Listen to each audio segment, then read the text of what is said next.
भगवान बुद्धा के चरणों में नमन।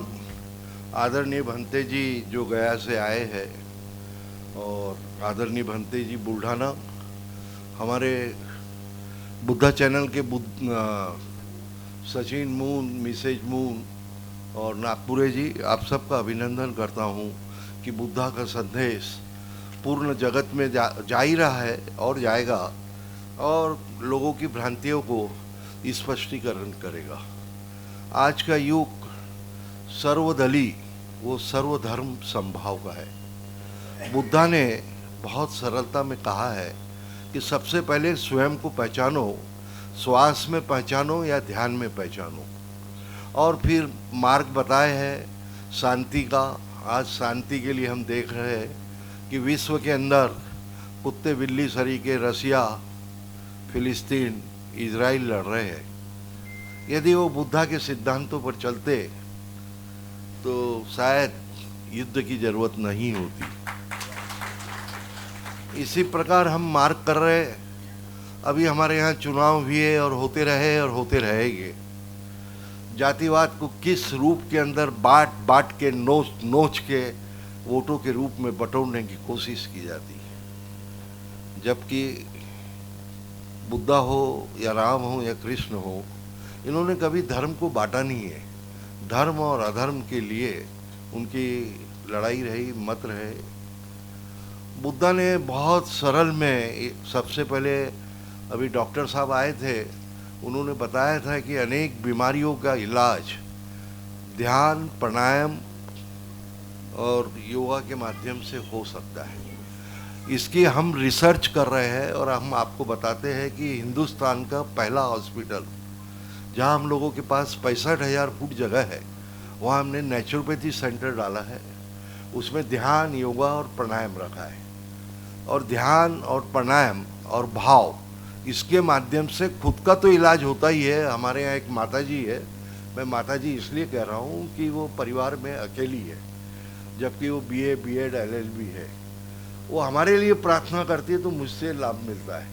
वो मरीजों के लिए प्रार्थना करती है, तो इसको भाव कहते हैं हम। ध्यान के माध्यम से सुबह 3 बजे उठती है वो और प्रार्थना करती है। अभी जैसे डॉक्टर साहब ने बताया एक किडनी वगैरह, तो इसमें ध्यान और प्राणायाम पूरा काम करता है। ये मैं आपको रिसर्च रिपोर्ट हमारे यहाँ है, उसके आधार पे कह रहा हूँ। बाकी यहाँ पे अनेक महान वक्ता आए, डॉक्टर साहब आए, हमारे लोकमत के सर आए और अनेक भाई बंद आए। सभी ने भगवान बुद्धा के बारे में बताया। भगवान बुद्धा को जो समझे उसके लिए है। मैं थोड़ा दुर्भाग्य से कहूँगा कि हमने किसी भगवान को या बुद्धा को कुछ लोगों ने मान लिया और उनके ही प्रतिरूप में मानते हैं, जबकि हर धर्म के अंदर अच्छाई है। उस अच्छाई को मानना चाहिए। धर्म जब ही चलता है जब उसके अंदर अच्छाई है, और अच्छाई मेरे ख्याल से सभी धर्मों की एक ही है कि जीवन जीने की कला, चाहे आप बुद्धा के मार्फत से समझ रहे हैं, गीता के माध्यम से समझ रहे हैं, या राम के माध्यम से समझ रहे हैं, या बाइबिल के माध्यम से समझ रहे हैं, या कुरान के माध्यम से।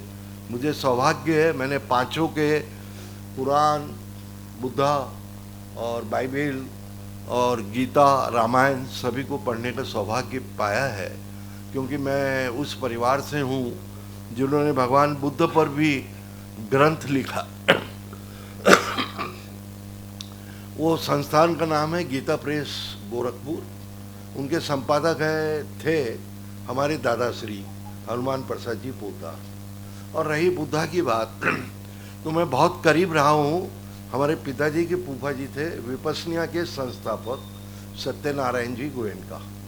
जब भी यहाँ आए घर पे रुके हैं और सबने एक ही बात सिखाई है कि पहले स्वयं को विकसित करो, ध्यान के माध्यम से करो और अन्य मार्ग के से करो। अभी सब भाइयों ने यहाँ अनेक सरल माध्यम बताए और भंते जी भी बताएंगे। सबका आधार है खुद की शांति, पहले खुद की शांति, फिर मानवता की सेवा।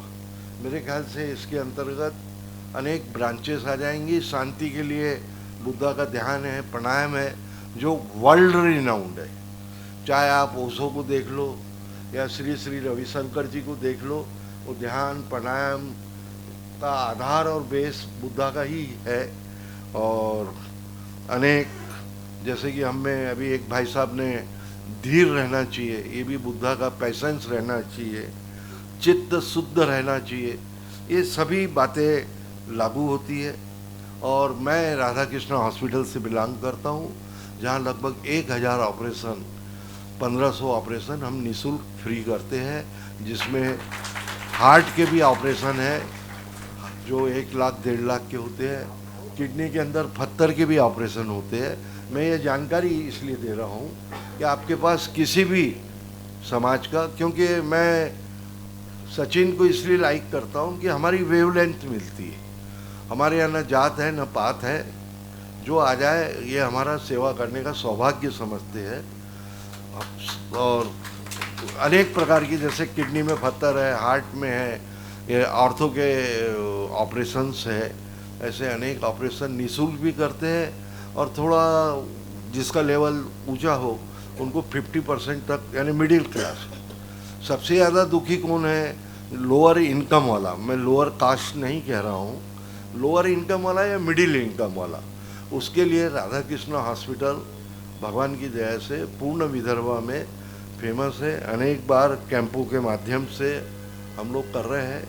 मैं आपको एक बात बताता हूँ कि मुझे Hong Kong as a chief guest बुलाया गया था इंडिया क्लब में, तो वहाँ बुद्धिज्म है हांगकांग में, तो I was chief guest on this same day, Guru Purnima. तो गुरु पूर्णिमा क्या है? अंधकार से प्रकाश की ओर जाना, और अंधकार से प्रकाश के मार्ग अनेक गुरु बताते हैं, अनेक धर्म के गुरु बताते हैं, है बेस बुद्धा का और अन्य मार्ग का। और भंते जी आपको और ज़्यादा बताएंगे। आपका ज़्यादा समय न लेते हुए आप लोगों ने मुझे यहाँ आने का मौका दिया, मैं आप सबका तहे दिल से अभिनंदन करता हूँ। धन्यवाद।